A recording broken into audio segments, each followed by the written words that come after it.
आज डेट कितना है? 4/12/21। ठीक है, डी ब्रोगलीज हाइपोथेसिस पहले पढ़ लेते हैं, क्या था याद कर लेते हैं।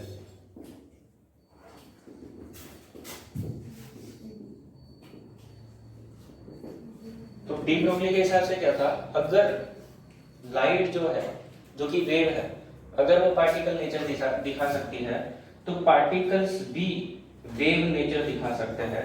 और उस वेव को उन्होंने बोला matter wave.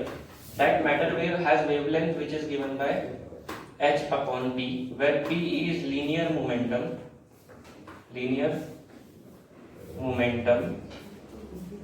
and lambda is wavelength। ठीक है, लैम्डा क्या है?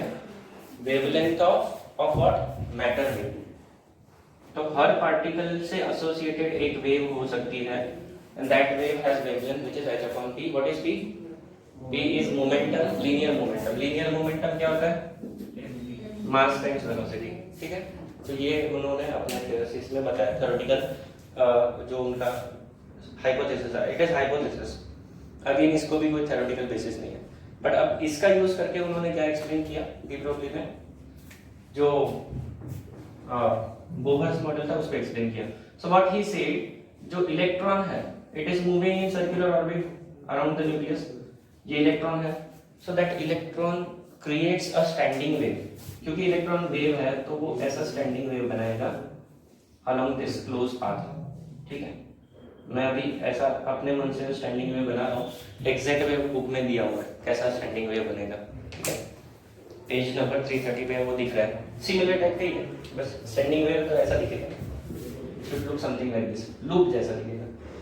there will be number of loops, है ना। तो इलेक्ट्रॉन क्योंकि ऑर्बिट में है, it is moving around a close loop. दो कोई ऐसा you can say starting point और एंड पॉइंट है, so you can say that there are two boundaries जिसके बीच में वो घूम रहा है, and that's why electron forms a standing wave on that circular loop. और स्टैंडिंग वेव बन रहा है, तो उस स्टैंडिंग वेव का जो ये होगा number of loops times wavelength. ठीक है, लेट अस से ये एक वेवलेंथ हो गया, ये दो हो गया, ये तीन हो गया, and so on. So n times lambda, this will be equal to 2πr, that will be the if this is radius, तो ये लेंथ कितना हो जाएगा, so that will B 2πr, और ये हो जाएगा इक्वल टू n लैम्डा। तो ये कंडीशन उन्होंने वहां पर डायरेक्ट डाल दिया। If electron forms a standing wave, हम लोग ये कंडीशन लिख सकते हैं, जो पाथ लेंथ है that will be equal to some integer number times the lambda. ठीक है, और फिर ये वैल्यू कहाँ डाल दी, ये वैल्यू डाल दी इसमें। ठीक है, तो यहाँ पर डाल देते हैं, let us rearrange this 2πr/n, यहाँ डाल देते हैं। सो क्या हो जाएगा, 2πr/n equal to h/p। p को लिख लेते हैं mv। ठीक है, p को लिख लेते हैं mv। इन दोनों नंबर्स को इधर लेके जाता है तो mvr हो जाएगा, और इसको इधर लेके जाएंगे तो nh हो जाएगा। इस 2π को इधर लेके जाएंगे तो क्या हो जाएगा, ये कौन सा रूल है, ये सेकंड पोस्टुलेट है। तो उसके पीछे का बेसिस, थ्योरेटिकल बेसिस उन्होंने बताया। Rather this basis is not exact और ट्रू, बट ठीक है, उस टाइम पे ये this was the proof given for second postulate. Again ये तो प्रूफ कर दी, ये जो था ये थ्योरेटिकल हाइपोथेसिस ही तो था, तो एक थियरी से दूसरी थियरी की चीज को प्रूव किया। बट फॉर्चुनेटली इस हाइपोथेसिस को डेविसन जर्मर एक्सपेरिमेंट इससे प्रूव किया गया था। इस हाइपोथेसिस को ये एक्सपेरिमेंट ने प्रूव कर दिया था, एंड दैट्स व्हाई ये एक्सेप्टेड था, तो अल्टीमेटली ये भी एक्सेप्ट हो गया, है ना। लेटर ऑन फिजिक्स में बहुत ज्यादा डेवलपमेंट होने के बाद इसके पीछे का मेन फिजिक्स पता चला। So that was quantum theory, जो उसके बाद डेवलप हुआ था। ठीक है, this was initial stage of quantum theory कि ऐसे अजीब अजीब से रिजल्ट्स निकल के आ रहे थे फिजिक्स में से, है ना। The nature was showing these effects कि भाई ये ऐसा ही काम कर रहा है ना। जैसे एक और ब्लैक बॉडी रेडिएशन जो था, black body radiation Max Planck ने एक्सप्लेन किया था। ठीक है, आपके बुक में वो पूरा डिटेल नहीं है। तो ब्लैक बॉडी रेडिएशन जब एक्सप्लेन किया गया तो प्लैंक ने जो फॉर्मूला बनाया E = h न्यू, या फिर एक और फॉर्मूला है so that formula was directly assumed, आप बोल सकते हो कि बस दे दिया फॉर्मूला, क्योंकि ऐसा ऑब्जर्व हो रहा है तो ऐसा फॉर्मूला होना चाहिए, तो उसके पीछे का कोई थियरी नहीं था, है ना।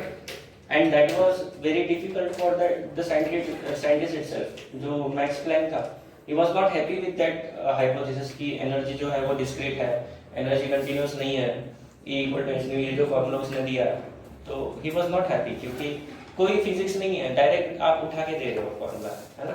बट वहाँ से ही पूरा फिजिक्स में रिवोल्यूशन हुआ, because it was quite different from the classical theory, जो तब तक पता थी कि भाई इस तरह से फिजिक्स काम करता है ना। बट यहाँ से फिर नया फिजिक्स स्टार्ट हुआ। सो इट वाज ईयर 1900 तब की बात है, जब मैक्स प्लैंक ने ये थ्योरी दिया था। प्लैंक्स हाइपोथेसिस बोलते हैं उसको।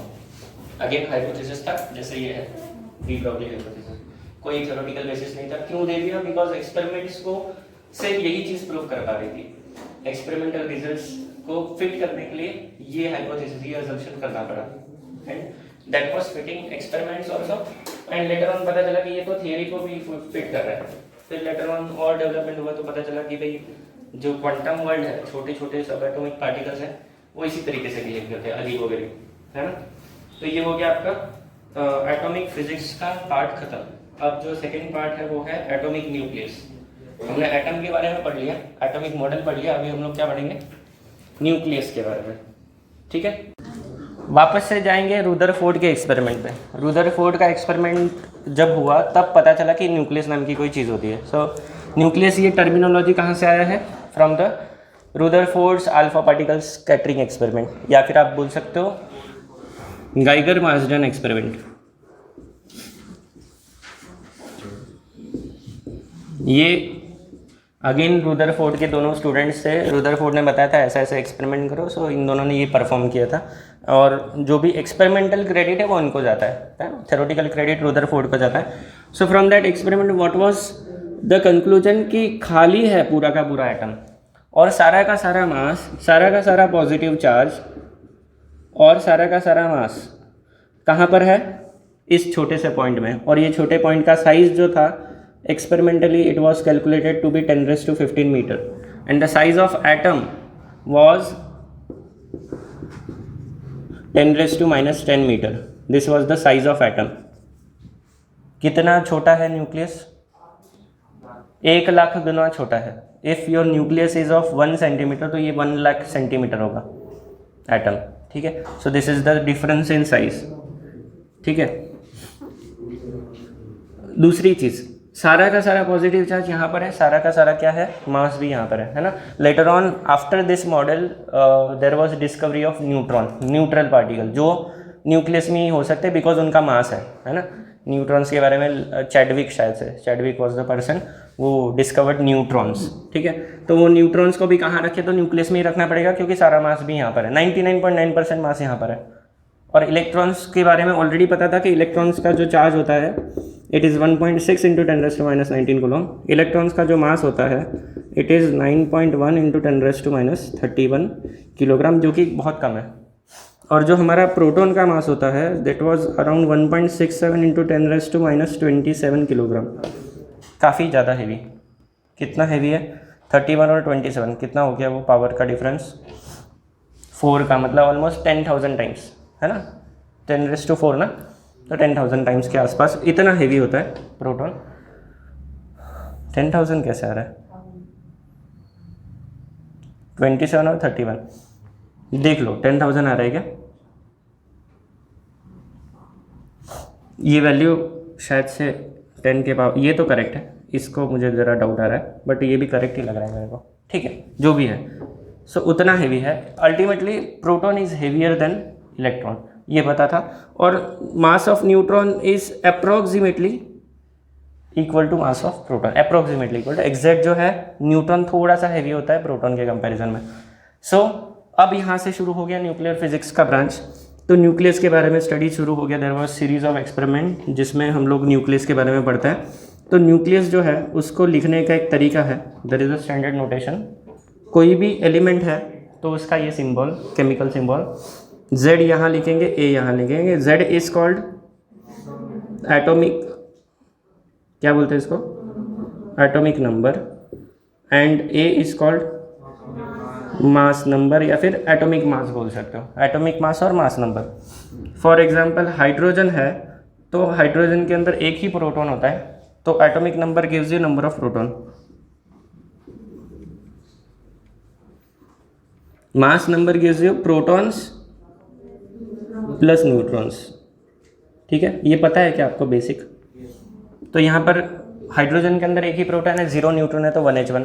हाइड्रोजन का एक आइसोटोप है ड्यूटेरियम, ठीक है, तो इसमें एक प्रोटॉन एक न्यूट्रॉन होता है। इसका एक और आइसोटोप है ट्रिटियम, तो यहाँ पर एक प्रोटॉन 2 न्यूट्रॉन होते हैं, ठीक है, एंड सो ऑन। वैसे ये कार्बन का क्या है, कार्बन 612, इसका मतलब क्या हो गया? कार्बन के अंदर कितने प्रोटॉन है, कितने न्यूट्रॉन्स है? 6 प्रोटॉन है, 6 न्यूट्रॉन है, टोटल 12 न्यूक्लियॉन्स है। This is nucleons. न्यूक्लियॉन मतलब क्या? जो न्यूक्लियस के अंदर रहते हैं। इंडियन मतलब जो इंडिया के अंदर रहता है, न्यूक्लियन मतलब जो न्यूक्लियस के अंदर रहता है, ठीक है, सिंपल टर्म्स है।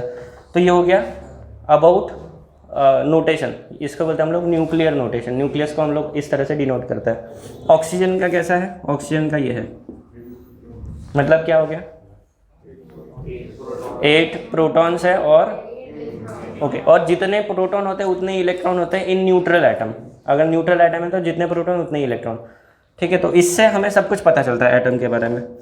अब इस एक्सपेरिमेंट से एक और चीज़ निकल के आई थी, that was size of the nucleus और radius of the nucleus. Again it was from the experimental calculation. The radius of nucleus was calculated and that was given by the formula R equal to R naught a raised to 1/3. Rutherford ने अपने experiments से, या फिर उन्होंने और उनके students ने अपने एक्सपेरिमेंट्स, ये उनके स्टूडेंट्स हैं दोनों, ये फॉर्मूला निकाला था, R equal to R naught a raised to 1/3. A is your mass number, R naught is a constant, इसका वैल्यू थोड़ा सा वेरी करता है बट अपने बुक में ये दिया है, ये 1.1 से 1.4 के बीच में कुछ वेरी करता है ये कांस्टेंट, ठीक है, बट स्टैंडर्ड हम लोग ये लेके चलते हैं 1.2 into 10⁻⁻15 metre. Okay, so this is R naught, ये कांस्टेंट है, एंड ये 10⁻⁻15 मीटर को कई बार हम लोग ऐसे भी लिखते हैं FM। FM स्टैंड्स फॉर फेम्टोमीटर, या फिर कभी कभी हम इसको फर्मी भी बोलते हैं, 1.2 फर्मी, ठीक है। If A is 8, A is 8, A is equal to 8, तो मेरा रेडियस कितना हो जाएगा? A इक्वल टू 8 वाला जो भी मेरा एलिमेंट होगा उसका रेडियस कितना हो जाएगा? ये शायद से लिथियम होता है, लिथियम या उसके बाद वाला लिथियम या बेरिलियम होता है, A इक्वल टू 8, ठीक है। तो रेडियस कितना हो जाएगा?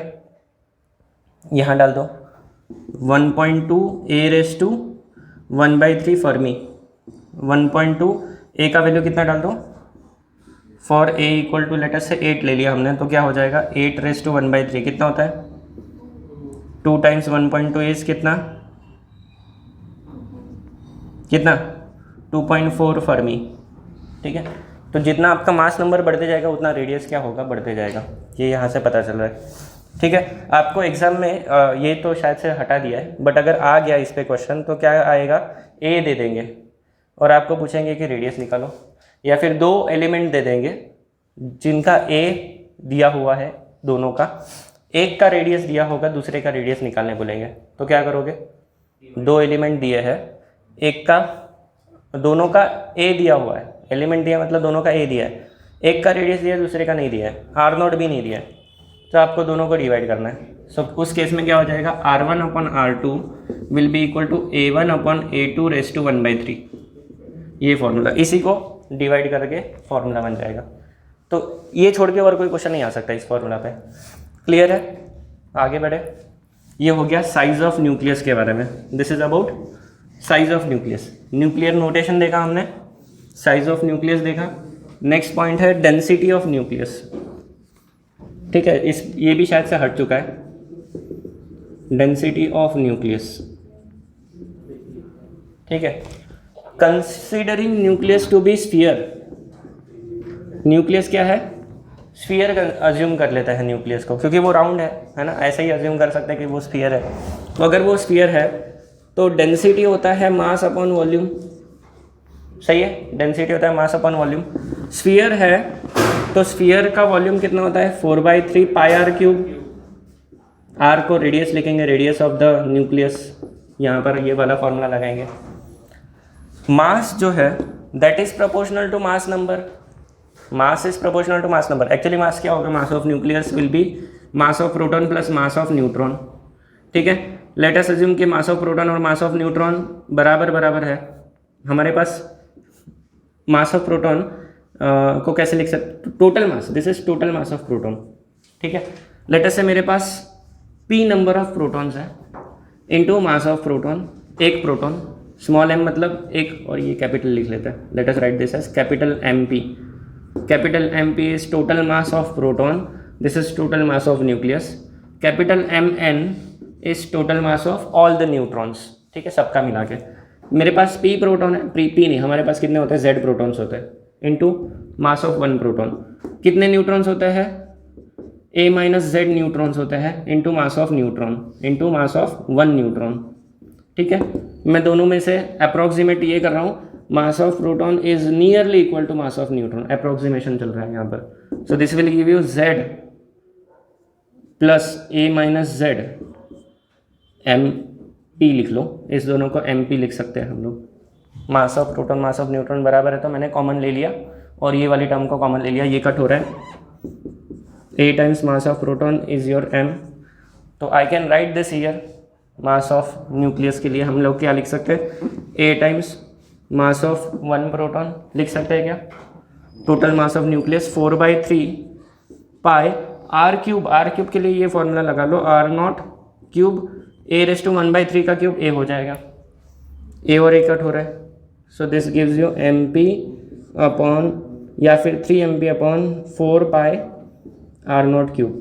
If you look at these numbers, these are constants. R0 is constant, MP mass of proton is also constant. So all these numbers are constants. What does it mean? Density of nucleus is constant. It does not depend on A. It does not depend on size of nucleus. कितना भी बड़ा nucleus हो जाए, density constant रहता है, ठीक है। ये कोई पूछेगा क्या, मैथमेटिक्स नहीं पूछेगा, तो आपको सिर्फ ये दिमाग में रखना है कि डेंसिटी क्या रहता है न्यूक्लियस का, कांस्टेंट रहता है ना। और ये न्यूक्लियर फोर्स की एक स्पेशलिटी है, ये ऐसा फोर्स है जो डेंसिटी को कांस्टेंट रख रहा है। So it has a saturation property, saturate हो जाता है। मतलब अगर मैं न्यूक्लियर फोर्स हूँ तो मेरा अगर कैपेसिटी है, मैं 5 न्यूक्लियन को फोर्स लगा सकता हूँ, तो मेरे आसपास वाले 5 न्यूक्लियन को मैं फोर्स लगाऊंगा। उसके बियॉन्ड अगर छठा न्यूक्लियस है तो मैं उसको, न्यूक्लियन है तो मैं उसको फोर्स नहीं लगा सकता। सो दैट इज सैचुरेशन प्रॉपर्टी, जो यहाँ से पता चलता है। That causes, that makes the density constant, है ना। तो इससे न्यूक्लियर डेंसिटी के बारे में भी पता चलता है। ओके, नेक्स्ट पॉइंट कौन सा है वो देख लेते हैं बुक में, ठीक बताइए इस पर। साइज ऑफ न्यूक्लियस हो गया, डेंसिटी का डिस्कशन हो गया, वो देखो वहाँ पर उन लोगों ने जो दिया है, पेज 332 पे है ये वाला। न्यूक्लियर फोर्सेस के बारे में भी मैंने जस्ट बता दिया कि क्या होता है। न्यूक्लियर फोर्स स्ट्रॉन्गेस्ट है, उसमें सैचुरेशन प्रॉपर्टी, सैचुरेशन प्रॉपर्टी मतलब क्या, नेबर वाले न्यूक्लियन के साथ इंटरेक्ट करेगा। एक प्रोटॉन है तो उसके आसपास प्रोटॉन न्यूट्रॉन जो भी होंगे उनके साथ इंटरेक्ट करेगा। न्यूक्लियर फोर्स चार्ज इंडिपेंडेंट है, चार्ज पे डिपेंड नहीं करता है। 2 प्रोटॉन में जितना प्यार होगा उतना ही 2 न्यूट्रॉन में भी होगा, उतना ही प्रोटॉन और न्यूट्रॉन में भी होगा, ठीक है। तो भेदभाव नहीं करता है न्यूक्लियर फोर्स प्रोटॉन और न्यूट्रॉन्स में। चार्ज इंडिपेंडेंट है, ठीक है। और दूसरा क्या होता है, स्पीशीज़ इंडिपेंडेंट है, मतलब दोनों स्पीशीज़ के लिए एक जैसा। सैचुरेशन होता है, स्ट्रॉन्गेस्ट है, रेंज बहुत शॉर्ट है। रेंज कितना है, 10⁻⁻15 metre is the maximum range, इससे ज़्यादा ये इसका इफेक्ट नहीं होता है। न्यूक्लियर फोर्स का रेंज कितना है, 10⁻15 metre. So these are some properties of nuclear force, book में दिया है ये सारा, ठीक है। नेक्स्ट कंसेप्ट है बाइंडिंग एनर्जी। क्योंकि ये फोर्स है, फोर्स जैसे एटम के अंदर इलेक्ट्रॉन को बाइंड करके रखता है, वैसे ही न्यूक्लियस के अंदर न्यूक्लियन को बाइंड करके रखता है। So nuclear binding energy is defined as the energy required to remove the nucleons from the nucleus, ठीक है। मेरे पास एक न्यूक्लियस है, उसको तोड़ के उसके न्यूक्लियंस को दूर करना है। सो क्या करना पड़ेगा, मुझे बहुत ज़्यादा एनर्जी देनी पड़ेगी, और वो बहुत ज़्यादा एनर्जी इसलिए देनी पड़ेगी क्योंकि न्यूक्लियर फोर्स बहुत ज़्यादा स्ट्रॉन्ग है ना। तो उस एनर्जी को हम बोलते हैं nuclear binding energy, the energy with which the nucleons are bound together, ठीक है, या फिर the energy that is required to remove those और ब्रेक अपार्ट दोज न्यूक्लियॉन्स, है ना। And this nuclear binding energy, इसके लिए कोई फॉर्मूला नहीं है ऐसा स्पेसिफिक, जैसे हमारा एटॉमिक बाइंडिंग एनर्जी का फॉर्मूला होता था, यहाँ पर ऐसा स्पेसिफिक फॉर्मूला नहीं है, बिकॉज न्यूक्लियर फोर्स के लिए हमारे पास कोई फॉर्मूला नहीं है, ठीक है। न्यूक्लियर फोर्स के ऊपर और भी रिसर्च करने की ज़रूरत है, तो इसके लिए कोई अपने पास एग्जैक्ट फार्मूला नहीं है जैसा ग्रेविटेशन में होता था, बट इसका ग्राफ है, experimental graph, and that graph looks something like this,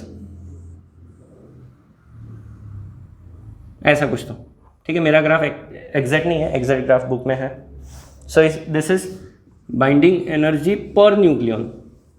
binding energy को किससे डिवाइड कर दिया, न्यूक्लियन के नंबर से डिवाइड कर दिया, सो that is binding energy per nucleon versus mass number.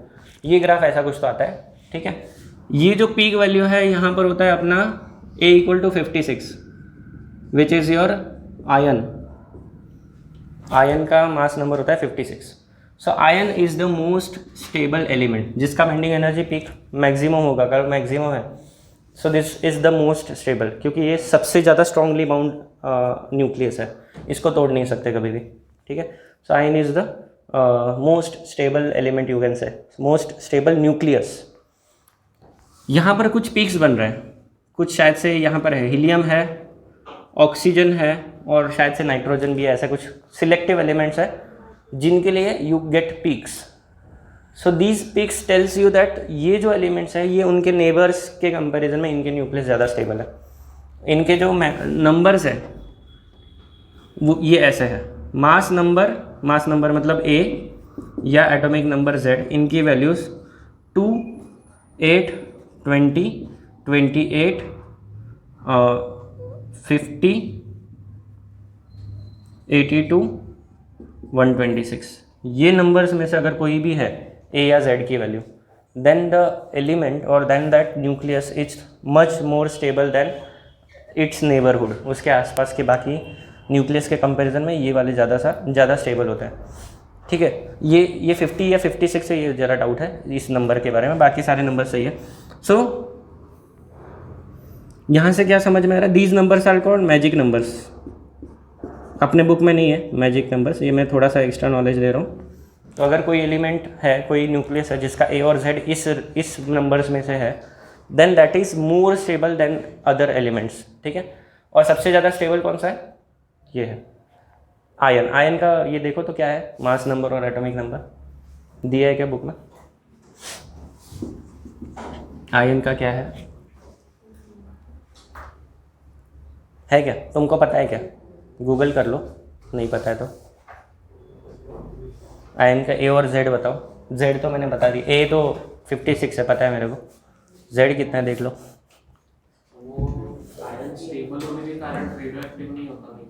Obvious है, जो स्टेबल है वो रेडियो एक्टिव कैसे होगा, बाकी भी एलिमेंट्स रेडियो एक्टिव नहीं है, यहाँ के एलिमेंट्स रेडियो एक्टिव है। ये वाले रेडियो एक्टिव सीरीज यहाँ से शुरू होती है,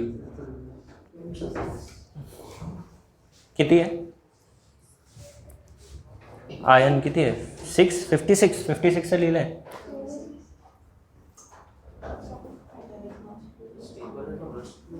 क्या है, अरे इतना टाइम क्यों लग रहा है गूगल करने में। 26 है ना, 26 56 है क्या, ठीक है ओके। तो ये हो गया अपना binding energy graph. Binding energy graph दो चीज़ें बता रहा है यहाँ पर, जो लाइटर एलिमेंट्स है उनका बाइंडिंग एनर्जी कम है। अगर मास नंबर बढ़ता है लाइटर एलिमेंट्स के लिए, किसी तरीके से अगर आप दो एलिमेंट्स को चिपकाते हो, मतलब आप फ्यूज़ करते हो, तो मास नंबर बढ़ जाएगा। So the element becomes more stable, सही है। जैसे कि दो हाइड्रोजन चिपका के अगर आपने हीलियम बना लिया, 2 या 4 हाइड्रोजन जो भी आपको करना है वो करके आपने हीलियम बना लिया, तो helium is more stable then hydrogen. Hydrogen यहाँ कहीं तो आएगा, हीलियम यहाँ आ रहा है ग्राफ में। सो अगर आप लाइटर एलिमेंट्स को फ्यूज़ कर रहे हो, you are increasing towards the stability. So lighter elements can undergo nuclear fusion reaction. चिपका के हम लोग बड़े एलिमेंट्स बना सकते हैं।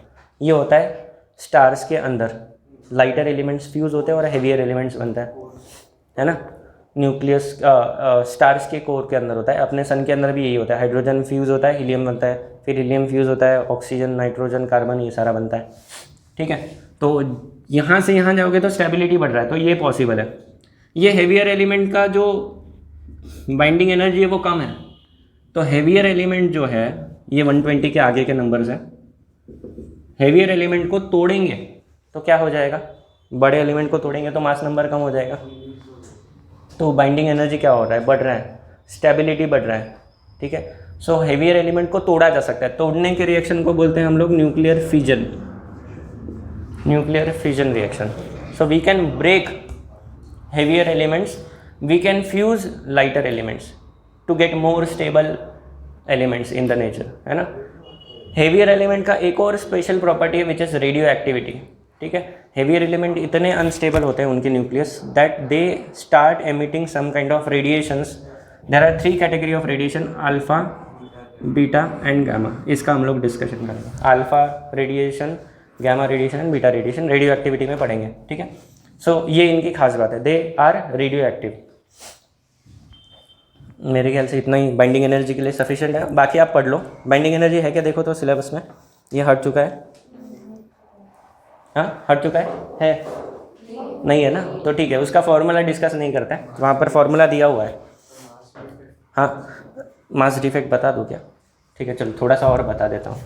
देखो मेरे पास एक प्रोटॉन है, प्रोटॉन का मास क्या होता है, कुछ तो वैल्यू है 1.67 इंटू 10⁻⁻27।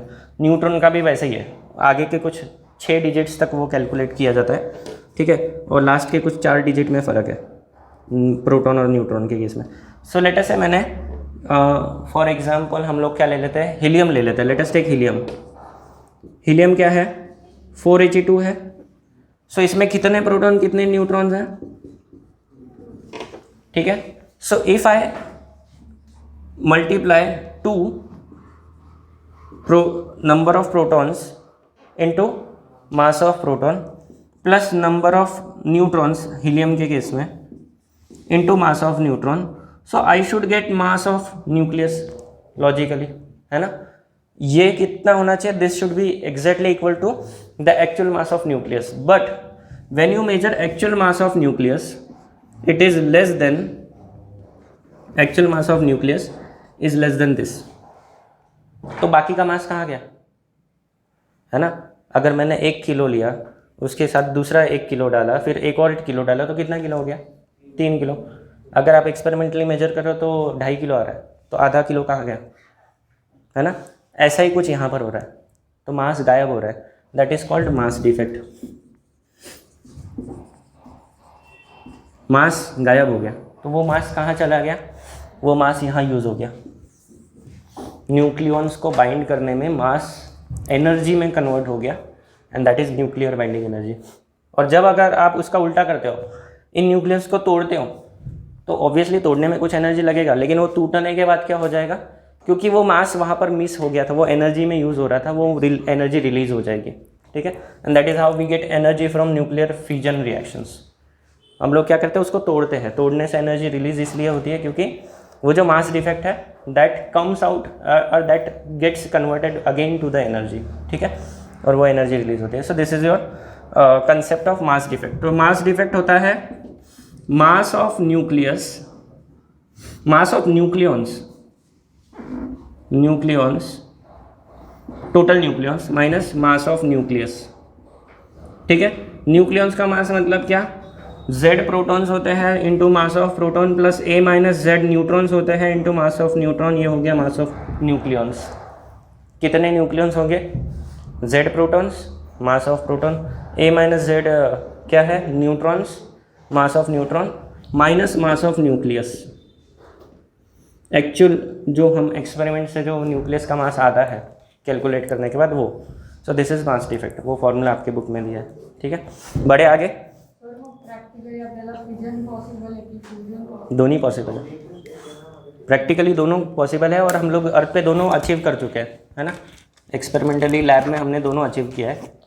दोनों के साथ प्रॉब्लम ये है कि इसको कंट्रोल किया जा सकता है, इसको कंट्रोल अभी तक नहीं कर पा रहे, अभी तक नहीं कर पा रहे। अगर इसको कंट्रोल कर लिया तो अपना एनर्जी के वादे ख़त्म हो जाएंगे, है ना। हम लोगों को एनर्जी क्राइसिस चल रहा है ना, हमारा मतलब इंडिया का चल रहा है या दुनिया का चल रहा है? हाँ, और ये चलते रहेगा जब तक अपन फ्यूजन एनर्जी ना क्रिएट कर लें। अगर हमने अपना खुद का फ्यूजन रिएक्टर बना लिया तो हमने क्या बना लिया? एक छोटा सा सन बन गया अपने पास, है ना। चाइना ने बनाया हुआ है, नाम है टोकमाक प्रोजेक्ट है, इंडिया भी है उसमें इस प्रोजेक्ट में, लेकिन इसका कुछ मिनट्स का ही लाइफ टाइम है, कुछ मिनट्स में ये बंद पड़ जाता है, ठीक है। और ये शायद से सबसे ज़्यादा ड्यूरेशन में चलने वाला यही अभी तक अवेलेबल है। तो अभी हमको टेक्नोलॉजी में बहुत ज़्यादा इम्प्रूवमेंट करने की ज़रूरत है, जिससे हम ये एनर्जी बना पाएँ। जिस दिन हमने न्यूक्लियर फ्यूजन एनर्जी बना ली उस दिन अपने को टेंशन ही ख़त्म, फिर तुम लोग सब बन गए गॉड, है ना। क्योंकि हमने अपना सन बना लिया, मतलब हम लोग सब बना सकते हैं। फ्यूजन रिएक्शन ही देखो पूरे यूनिवर्स को चला रहा है ना। स्टार्स हमारे यूनिवर्स को ड्राइव कर रहे हैं, तो वहाँ वो फ्यूजन रिएक्शन है जो मेन है ना। तो बस ये रिएक्शन पे अपने को कंट्रोल लाना है, तो हम लोग सब बन जाएंगे भगवान, फिर अपने को कोई टेंशन नहीं, एनर्जी चाहिए उतनी मिल जाएगी, है ना। एलिमेंट्स भी बना सकते हैं, सोचो। आगे रेडियो एक्टिव डीके, अब हम लोग ये पढ़ेंगे। ये हेवियर एलिमेंट जो है इनके न्यूक्लियस अनस्टेबल होते हैं, अनस्टेबल न्यूक्लियस। अनस्टेबल का मतलब क्या है? अनस्टेबल का मतलब क्या है? अभी ये कोई तो यूरेनियम का न्यूक्लियस है, थोड़ी देर में गायब हो जाएगा, दूसरे किसी एलिमेंट में कन्वर्ट हो जाएगा, सो दैट इज़ अनस्टेबल। तो ये जो न्यूक्लियस है इनकी खास बात क्या है वो पहले समझो। जो हेवियर न्यूक्लियस है, let us take example of uranium itself. Uranium का जो सिंबल है वो ऐसा है कुछ, तो यूरेनियम 92 198 ऐसा कुछ है। ये चेक कर लो, मुझे एग्जैक्ट याद नहीं है बट मेरे ख्याल सही है 98 198 है। क्या बुक में देखो यूरेनियम का, थोड़ा याद करने दो। 190 यूरेनियम देखो क्या है, 92 198 ये क्या इसी के आसपास के नंबर से। हाँ 92 है ना, 236 और 92 यूरेनियम 236, हाँ सॉरी, इधर 236 238 235 आइसोटोप साइज के, ठीक है। सो बुक में क्या दिया है? 236 दिया है और ये 92 है। हाँ वो यहाँ पर अलग अलग वेरिएंट है, 238 अवेलेबल है, 236 235 ऐसे अलग अलग वेरिएंट्स है। ये सब अनस्टेबल है, all of these are unstable. तो ये जो यूरेनियम है it undergoes some kind of decay. ये क्यों अनस्टेबल है ये पहले समझो। इसमें प्रोटॉन नंबर्स कितना है और इसमें न्यूट्रॉन नंबर कितना है? कितना कितना कौन ज़्यादा है? न्यूट्रॉन आउट नंबर इसलिए कर रहा है बिकॉज क्योंकि you have large number of protons, these protons are positively charge. ये एक दूसरे पे कौन सा फोर्स लगाते हैं? Electrostatic force of repulsion. इसको बैलेंस करने के लिए नंबर ऑफ न्यूट्रॉन्स बढ़ाने पड़ेंगे जिससे हमारा न्यूक्लियर फोर्स डोमिनेट करे, ठीक है। सो यहाँ पर दोनों फोर्सेस का बहुत ज़्यादा झगड़ा चल रहा है। कौन सा फोर्स है? एक है प्रोटॉन्स के बीच में जो कूलॉम फोर्स है, कूलॉम रिपल्शन, और प्रोटॉन्स में, न्यूट्रॉन्स में, और न्यूट्रॉन में न्यूक्लियर फोर्स। ये इन दोनों का झगड़ा चल रहा है और इसमें क्या होता है? The overall energy increases, the stability decreases, है ना। एंड दैट्स वाई यहाँ पर क्या होता है, this elements are unstable and suddenly what happens is some particles they come out of this uranium nucleus.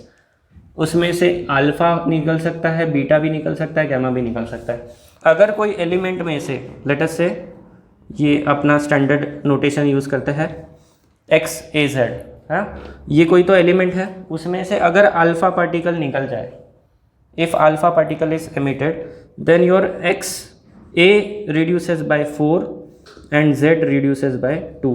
What is alpha particle? Alpha particle is your helium nucleus, ठीक है। Alpha particle is your helium nucleus, मतलब दो protons और दो neutrons इसके अंदर से ऐसे निकल जाएंगे, गोली की तरह बाहर निकलेंगे इसके अंदर से, न्यूक्लियस में से निकलेंगे, ठीक है, with some kinetic energy also, ठीक है, तो ये इस तरह से होगा, this is alpha particle emission. दूसरा होता है beta decay, this is alpha decay. क्योंकि ए और जेड कम हो गया है, जेड कितना था 92, अब कितना हो जाएगा 90 हो जाएगा, तो जेड चेंज हुआ मतलब एलिमेंट चेंज हो गया, सही बात है। एलिमेंट्स किस पे डिपेंड करते हैं, जेड पे, जेड चेंज हुआ तो एलिमेंट चेंज हो गया। अगर बीटा एमिट होगा तो देर आर टू पॉसिबिलिटीज, एक बीटा माइनस होता है, एक बीटा प्लस होता है, negative beta decay, positive beta decay. Negative beta decay मतलब इलेक्ट्रॉन निकलता है न्यूक्लियस में से। न्यूक्लियस में क्या होता है, प्रोटॉन होता है और न्यूट्रॉन होता है। इलेक्ट्रॉन कहाँ है, इलेक्ट्रॉन नहीं है, फिर भी न्यूक्लियस में से इलेक्ट्रॉन निकलता है, सो that is negative beta decay. और अगर पॉजिटिव बीटा डीके हो रहा है तो न्यूक्लियस में से पॉजिट्रॉन निकलेगा। There are two particles, electron और इसका एंटी पार्टिकल है पॉजिट्रॉन। इलेक्ट्रॉन जैसा ही है, सिर्फ पॉजिटिव चार्ज होता है, मास इलेक्ट्रॉन के बराबर, चार्ज पॉजिटिव। तो अगर इसमें से बीटा पार्टिकल निकले, नेगेटिव बीटा, तो होगा ये, पहली चीज़ ये आया कहाँ से, पहले ये समझते फिर ये समझेंगे आया कहाँ से। न्यूक्लियस के अंदर तो प्रोटॉन और न्यूट्रॉन था, है ना, न्यूक्लियस के अंदर क्या था, प्रोटॉन था और न्यूट्रॉन था। इलेक्ट्रॉन कहाँ से आया, तो एक प्रोटॉन एक न्यूट्रॉन में जब बदल जाएगा, protons and neutrons get interconverted, एक दूसरे में कन्वर्ट हो सकता है, तो प्रोटॉन न्यूट्रॉन बनता है और उसके साथ एक बीटा माइनस निकलता है। चार्ज कंजर्वेशन चेक कर लो तो बीटा प्लस, सॉरी, पॉजिट्रॉन निकलता है। और दूसरा रिएक्शन है न्यूट्रॉन प्रोटॉन बनेगा तो उसमें बीटा माइनस निकलेगा, मतलब ये इलेक्ट्रॉन निकलेगा, ये पॉजिट्रॉन निकलेगा, और इसके साथ कुछ एडिशनल पार्टिकल्स भी निकलते हैं। ये है एंटी न्यूट्रिनो, ये है न्यूट्रिनो, इनके बारे में हम लोग डिस्कशन नहीं करेंगे, हम इनके बारे में डिस्कशन करेंगे, ये अपने को पता है।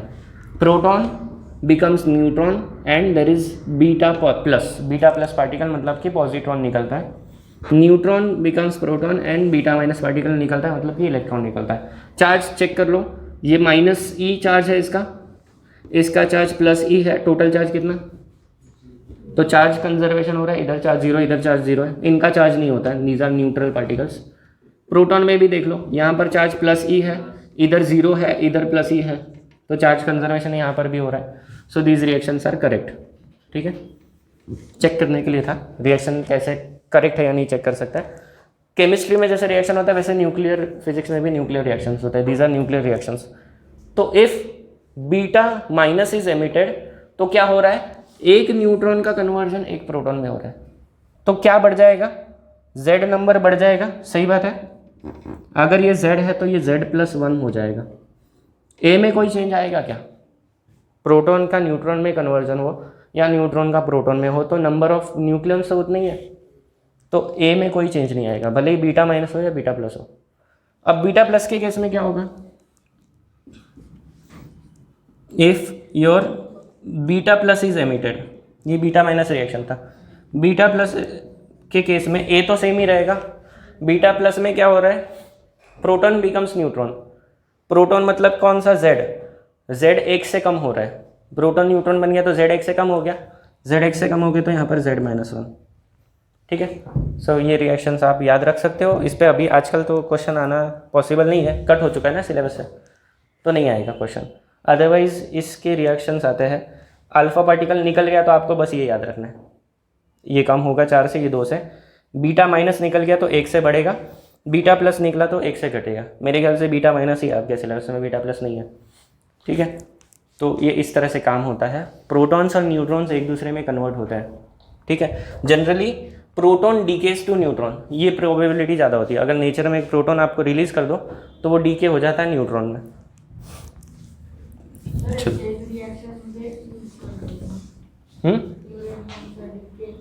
यूरेनियम से काय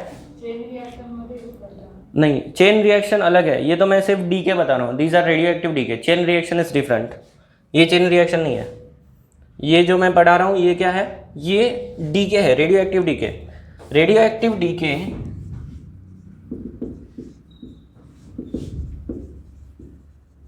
इज स्पॉन्टेनियस प्रोसेस, मतलब क्या, खुद से होगा, है ना, खुद से होगा। और जो चेन रिएक्शन है वो खुद से नहीं होता है, उसको इंड्यूस करना पड़ता है ना। फ्यूजन रिएक्शन को भी इंड्यूस करना पड़ता है, चेन रिएक्शन को भी इंड्यूस करना पड़ता है, खुद से नहीं होता है। डीके खुद से होता है। एलिमेंट यहाँ रखेंगे, लेटेस्ट से मैंने 100 यूरेनियम के न्यूक्लियस अभी रखे, हो सकता है अगले 1 घंटे में 50 ही बच जाए, ऐसा होता है। और कितने बचेंगे उसके लिए एक मैथमेटिकल डेरिवेशन है, वो हम लोग करने वाले हैं। कितने बचेंगे आफ्टर टाइम टी, ये हम लोग पढ़ने वाले हैं, इसके बाद वाला टॉपिक है। तो it is a spontaneous process, खुद से होता है। कौन सा एमिशन होगा that depends on the species, कौन से टाइप का न्यूक्लियस है उसमें से कौन सा एमिशन होगा दैट डिपेंड्स, है ना। और हमारा जैसे कि कार्बन है, कार्बन कौन सा है 12-6, ये स्टेबल है ना। हमारी बॉडी जो है वो 99% इससे बनी हुई है, लेकिन हमारी बॉडी में एक और कार्बन है, कार्बन 14, ये रेडियो एक्टिव है, ये बीटा एमिटर है, इसमें से बीटा पार्टिकल्स निकलता है, इसमें से C14 में से। और इसका परसेंटेज बहुत कम है, और इसका हाफ लाइफ कुछ 5 या 6 हज़ार साल का है, ठीक है। तो जब आपकी बॉडी जिंदा है तब तक हम लोग कार्बन खा रहे हैं, है ना, अलग अलग फूड के फॉर्म में हम लोग कार्बन खा रहे हैं। तो ये रेशो जो रहता है इसका और इसका, वो फिक्स रहता है हमारे बॉडी में जब तक जिंदा है। मर जाएंगे तो हमारा कार्बन इनटेक खत्म हो जाएगा, तो हमारे बॉडी में जितना कार्बन होगा वो ये एज इट इज़ रहेगा, ये घटना चालू हो जाएगा। तो फॉसिल्स जो मिलते हैं ना उसमें कार्बन 14 जो है वो कम होते जाता है। तो वो कितना कम हुआ और उसका हाफ लाइफ टाइम कि कितने सालों में वो आधा होता है, उसके कैलकुलेशन से निकाला जाता है कि वो फॉसिल कितने हज़ार साल पुराना है ना। तो डायनासोर कब थे वो कैसे पता चला, इससे। This is called carbon dating. Carbon dating आपने वो CID वगैरह में सुना होगा। कार्बन डेटिंग से आप एज निकालते हो चीज़ों का, है ना। इंटरेस्टिंग। तो जिंदा है तब तक हम लोग कार्बन खा रहे हैं, तो रेशो इक्वल है। रेडियो एक्टिव एलिमेंट है अपने अंदर, कार्बन 14 है, तो हमारी बॉडी भी रेडियो एक्टिविटी करते रहती है। सोचो, ठीक है, फॉर्चुनेटली बहुत ज़्यादा रेडिएशन नहीं देते हैं, वो बहुत कम परसेंटेज है हमारे बॉडी में, but still it is there, है ना। और जब मर जाएंगे तो वो इनटेक कम हो जाएगा, तो ये डीके हो जाएगा, ये वाला नहीं होगा क्योंकि ये तो एज इट इज़ है। तो रेशो घटते जाएगा, and bye calculating that ratio आप किसी भी फॉसिल का एज निकाल सकते हो कितना पुराना है वो। अभी हम लोग पढ़ेंगे रेडियो एक्टिव डीके, ये जो है उसका मैथमेटिक्स पढ़ेंगे कि कितने एलिमेंट आफ्टर कितने टाइम बचेंगे, है ना। वो अपना नेक्स्ट टॉपिक है शायद से। कितना टाइम बचा जल्दी बताओ, फटाफट ख़त्म कर देते हैं। हाँ, गैमा, अच्छा गैमा रेडिएशन रहेगा। गैमा रेडिएशन मतलब क्या है, इट इज़ बेसिकली फोटोन। तो बस एक्स्ट्रा एनर्जी है न्यूक्लियस के पास, ऐसे मस्त गर्म एक्साइटेड है, तो वो एक्स्ट्रा एनर्जी फोटोन के फॉर्म में भी दे सकता है in terms of light, gamma radiation, gamma photon. Gamma photon निकलेगा तो ए में कोई चेंज आएगा क्या, जेड में कोई चेंज आ सकता है क्या, नहीं, ठीक है। अल्फा पार्टिकल निकला तो ए में कितना चेंज आएगा, 4 से कम हो जाएगा, और जेड में कितना चेंज आएगा, 2। और बीटा पार्टिकल निकला तो, बीटा माइनस निकला तो जेड 1 से बढ़ जाएगा, बीटा प्लस निकला तो जेड 1 से घट जाएगा। ए में कोई चेंज आएगा क्या, नहीं। क्यू वैल्यू जो है उस पर डिस्कशन नहीं करेंगे, नहीं है सिलेबस में। क्यू वैल्यू अलग कंसेप्ट है पूरा, तो उसको नहीं हाथ लगाते। Law of radioactive decay है, ख़त्म होने आया है, रुक जाओ, आज पढ़ा ही देता हूँ, ख़त्म कर देते, चलेगा ना, फिनिश कर दूँ ना, एक 5-10 मिनट में ख़त्म करते हैं। तो नेक्स्ट टॉपिक है law of radioactive decay.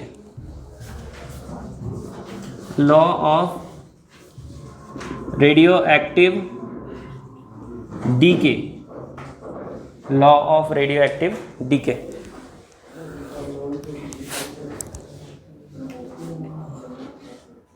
Okay, चलो, सब अच्छा दिख रहा है। देखो, रेडियो एक्टिविटी क्या है, radio activity is a process which is spontaneous. Radio activity is spontaneous process, मतलब खुद से होगी। दूसरा, इट इज स्टैटिस्टिकल। स्टैटिस्टिकल का मतलब क्या होता है, स्टैटिस्टिकल मतलब कभी भी कौन सा भी, अभी लेटर से आप सब रेडियो एक्टिव एलिमेंट हो, है ना, रेडियो एक्टिव यूरेनियम हो आप सब, आप में से कौन सा यूरेनियम कब डीके हो जाएगा इसका कोई गारंटी नहीं। हो सकता है कि ये वाला यूरेनियम का एटम अभी इस मोमेंट पे डीके हो जाए, और वो वाला यूरेनियम जो है वो अगले 25 साल के बाद डीके हो। हम प्रेडिक्ट नहीं कर सकते कि which radioactive nucleus will decay at what time, है ना, ये नहीं बता सकते। स्पॉन्टेनियस है, और स्पॉन्टेनियस के साथ साथ स्टैटिस्टिकल है, कब होगा नहीं बोल सकते। वी कैनॉट से कि कौन सा कब होने वाला है decay, but we can calculate the probabilities, क्योंकि स्टैटिस्टिकल फेनोमेना है, we can calculate the probability. तो वैसे यहाँ पर भी है। तो law of radioactive decay ये बोलता है कि the rate of decay, rate of decay मतलब क्या है, मेरे पास n रेडियो एक्टिव एलिमेंट्स है, ये अंडर को हो जाए डीके, मतलब ये किसी और एलिमेंट में कन्वर्ट होके ये कम हो जाए, so that is change in number, so that is D N with respect to time. और ये क्योंकि ये घट रहा है तो नेगेटिव साइन घटने वाला है ना ये, so rate of decay is directly proportional to the number of radioactive nuclei present at that time. This is law of radioactive decay. ये क्या है, ये है law of radioactive decay. कहाँ से आया, थ्रू एक्सपेरिमेंटल स्टडीज़। कोई theoretical basis इसके लिए अभी भी नहीं है, आज के डेट में भी इसका कोई थ्योरेटिकल प्रूफ नहीं है, इसके पीछे का थ्योरेटिकल रीज़न भी नहीं है। सिर्फ ये पता है कि स्पॉन्टेनियस है, स्टैटिस्टिकल है, और एक्सपेरिमेंट्स ये बता रहे हैं कि the rate of decay, the rate of decay, radioactive DK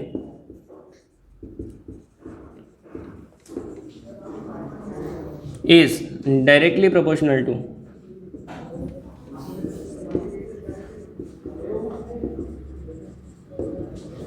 the number of radioactive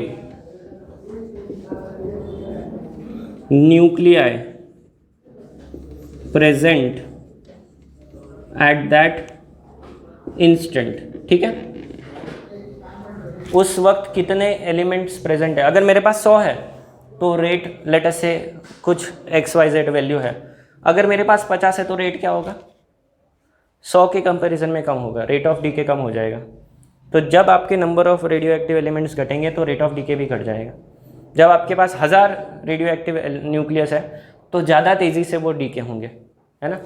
ऐसा क्यों, वी डोंट नो, इसके पीछे का रीज़न नहीं पता है, बट ऐसा होता है। तो इसको मैथमेटिकली कैसे लिख सकते हैं, dN/dt is equal to some constant times n, और इस माइनस साइन को इधर लेके जा सकते हो।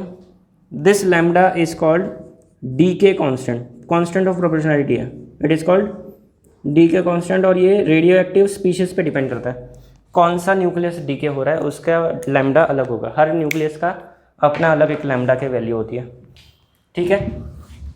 अभी इस पे से हम लोग क्या करेंगे, हम लोग एक छोटा सा मैथमेटिकल इक्वेशन निकालेंगे जो बताएगा कि after time T how many radioactive nucleus are left in a sample.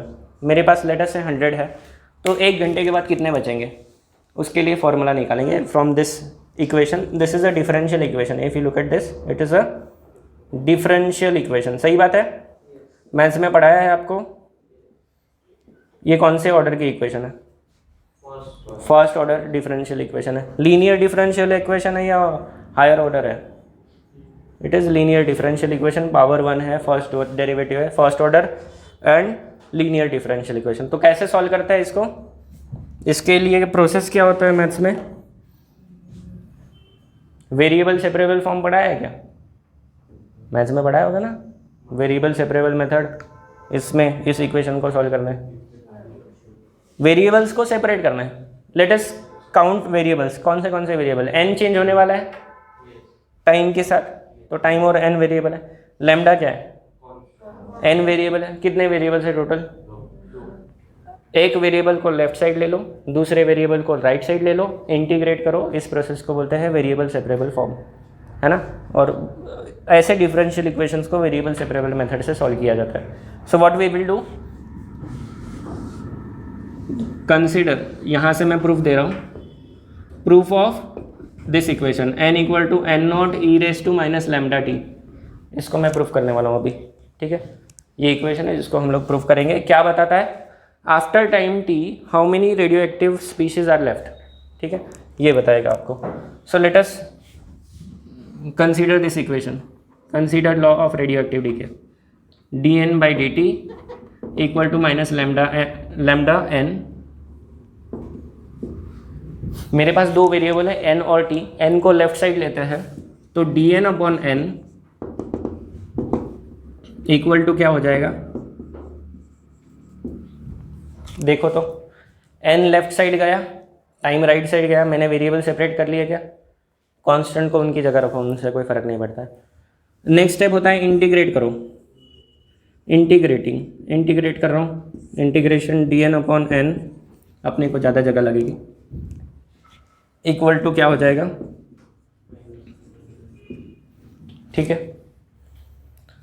1/x का इंटीग्रेशन क्या होता है, dt का इंटीग्रेशन क्या होता है, प्लस कांस्टेंट की वैल्यू कैसे डिसाइड करेंगे, from the initial condition. So let n0 be the number of radioactive nucleus present at initially का मतलब क्या होता है, at t equal to 0, at time t equal to 0, t equal to 0 डाल दो, n की जगह क्या डालेंगे, n0 equal to minus lambda, time की वैल्यू 0 डाल रहे हैं हम लोग, प्लस c, तो c इक्वल टू क्या हो गया, लॉग ऑफ n0, कहाँ डालेंगे, इधर डाल देंगे। So therefore log of n equal to minus lambda t plus log of n0, इसको इधर ले लो, log of n minus log of n0 equal to lambda t minus lambda t, ये दोनों का सब्ट्रैक्शन है, log of a minus b is log of a upon b, सही है क्या। सो लॉग उधर गया तो क्या हो जाता है, e raise to minus lambda t, so n equal to क्या आ गया, आया क्या। सो लीनियर डिफरेंशियल इक्वेशन अगर ये फॉर्मेट का है तो आप डायरेक्टली सॉल्यूशन भी ये लिख सकते हो, मैंने सॉल्व करके दिखाया है, आप डायरेक्ट याद भी रख सकते हो, ठीक है। So this kind of solution you will get if you have this kind of equation, linear differential equation. Graph कैसा आएगा, graph would look something like this, exponential decay हो रहा है। So initially you have n0 number of radioactive species, शुरुआत में तेज़ी से घटेंगे, फिर धीरे धीरे बहुत स्लो घटेंगे, है ना, धीरे धीरे उसको इन्फाइनाइट टाइम लग जाएगा। अगर आप यहाँ पर t इक्वल टू इन्फिनिटी डालो, e raise to minus infinity 0, तब n इक्वल टू 0 हो जाएगा। सो सारे के सारे एलिमेंट को डीके होने में कितना टाइम लगने वाला है, आइडियली थ्योरेटिकली इन्फाइनाइट टाइम लग जाएगा, बहुत टाइम, या फिर इन्फाइनाइट टाइम। लिख लो, ये देखो एक और यहाँ पर टर्म यूज होता है विच इज कॉल्ड एक्टिविटी, यहाँ लिख दो।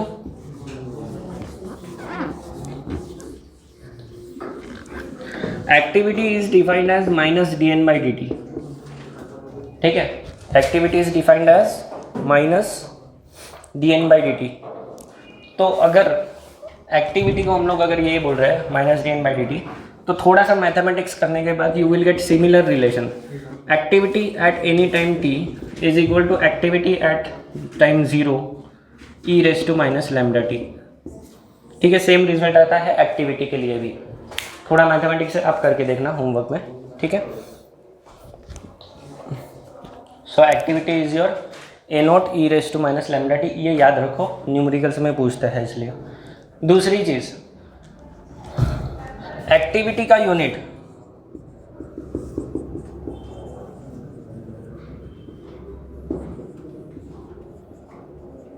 बैक्वेरल, साइंटिस्ट का नाम है हेनरी बैक्वेरल, उसके नाम से इसका यूनिट है बैक्वेरल, BQ शायद से लिखते हैं। दूसरा एक यूनिट है क्यूरी, CI, है ना, क्यूरी नाम सुना होगा, पीरी क्यूरी, मारी क्यूरी, तो मारी क्यूरी के नाम से ये क्यूरी सर ने यूनिट बना है, ठीक है। सो 1 becquerel is 1 disintegration per second, एक सेकेंड में एक रेडियो एक्टिव एलिमेंट डिसइंटीग्रेट हो जाए, मतलब एक न्यूक्लियस दूसरे न्यूक्लियस में कन्वर्ट हो जाए एक सेकेंड में, सो दैट इज 1 becquerel, ठीक है।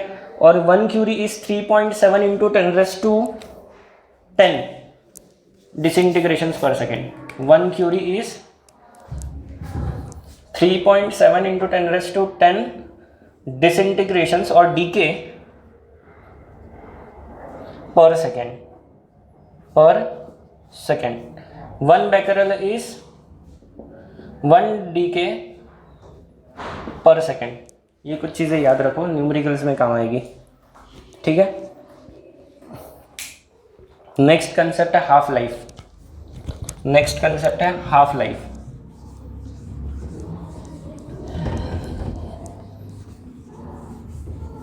नेक्स्ट चीज है हाफ लाइफ। नाम ही बता रहा है, हाफ लाइफ का मतलब क्या है? आधी जिंदगी।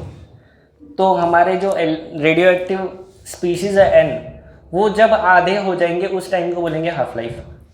When N becomes equal to N naught by two, original जो थे उसके आधे हो गए। मेरे पास 100 यूरेनियम के एटम थे और वो कितने हो गए? 50 हो गए। तो वो जितने टाइम में हुआ वो टाइम है half life time.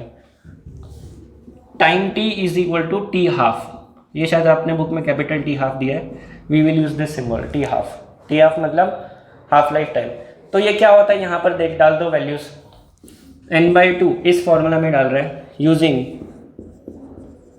n equal to N naught E raise to minus lambda T. इधर डाल देते हैं n/2 N naught by two N naught E raise to minus lambda T half.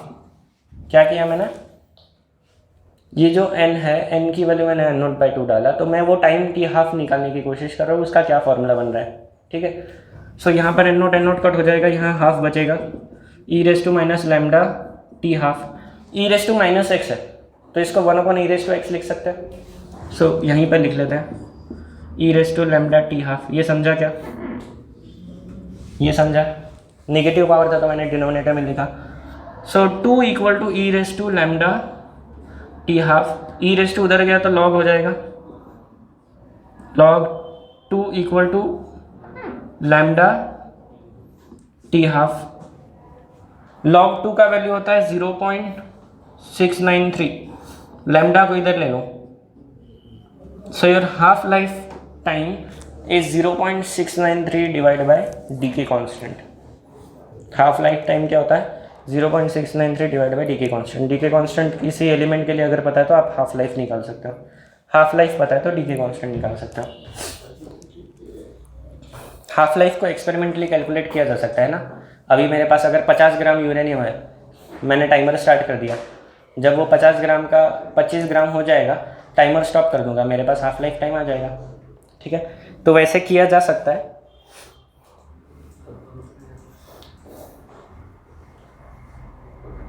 Okay, next है, अच्छा यहाँ पर एक हाफ लाइफ टाइम में ये नंबर कितना हो जाएगा?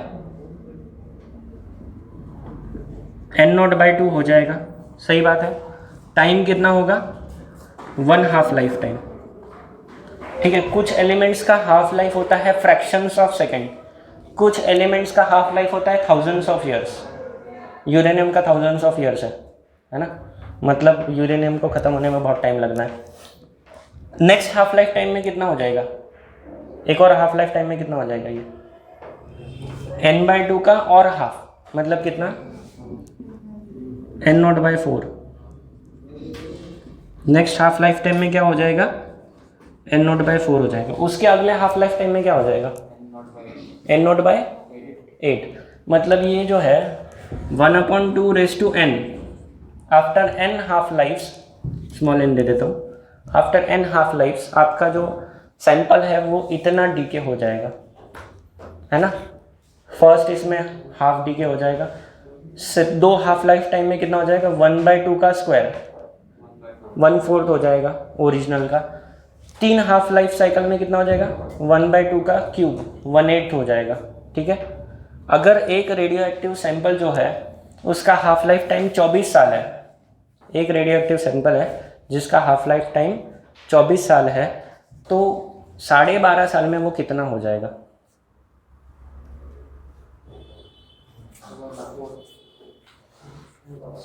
हाफ लाइफ टाइम 24 साल का है तो 12.5 साल में कितना हो जाएगा?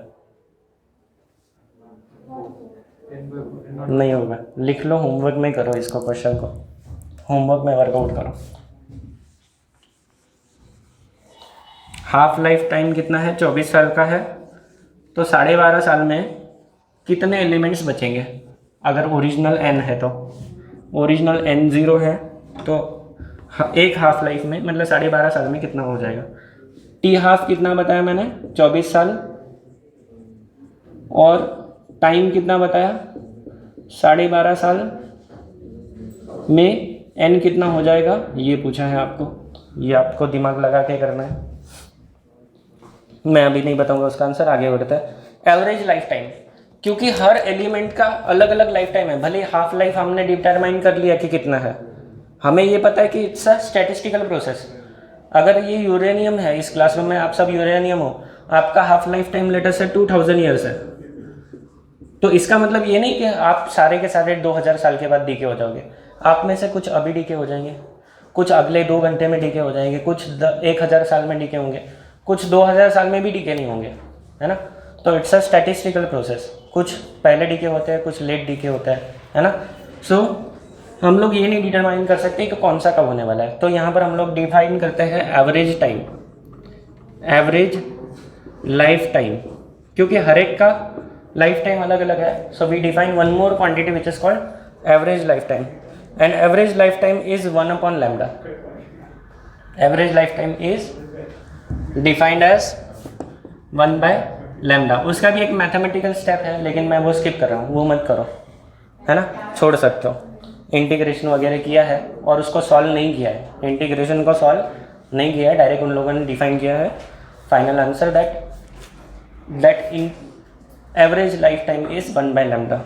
ठीक है, अगर आप में से कोई बहुत एक्सपर्ट है इंटीग्रेशन सॉल्व करने में, तो वो वहाँ इंटीग्रेशन है, देखो पेज 337 पे, जो सॉल्व नहीं किया है उन लोगों ने। It's a difficult integration 0 to ∞ t e⁻ dt। तो वो दिखने में सिंपल लग रहा है, वो बहुत कॉम्प्लिकेटेड चीज़ है, तो आप डायरेक्ट याद रखो average life time is t = 1/λ। ठीक है, अब मुझे ये बताओ कि एवरेज लाइफ टाइम और हाफ लाइफ टाइम में क्या रिलेशन है। एवरेज लाइफ टाइम और हाफ लाइफ टाइम में क्या रिलेशन है, एवरेज लाइफ और हाफ लाइफ में क्या रिलेशन है, बताओ। वैल्यू डाल दो ना, 1/λ इधर डाल दो। सो क्या निकल के आ रहा है, t half is equal to 0.693 upon lambda की जगह मैं ये डाल रहा हूँ। So half life is 69.3% of average life. Half life is 69.3% of average life. ठीक है, एग्जाम्पल 15.9 15.10 होमवर्क में करो। न्यूक्लियर एनर्जी के बारे में डिस्कशन कर चुके हैं, तो उसकी ज़रूरत नहीं है। फ्यूजन मैं कुछ पढ़ा नहीं रहा हूँ, चलेगा। लेसन ख़त्म हो गया है। आप सबका धन्यवाद।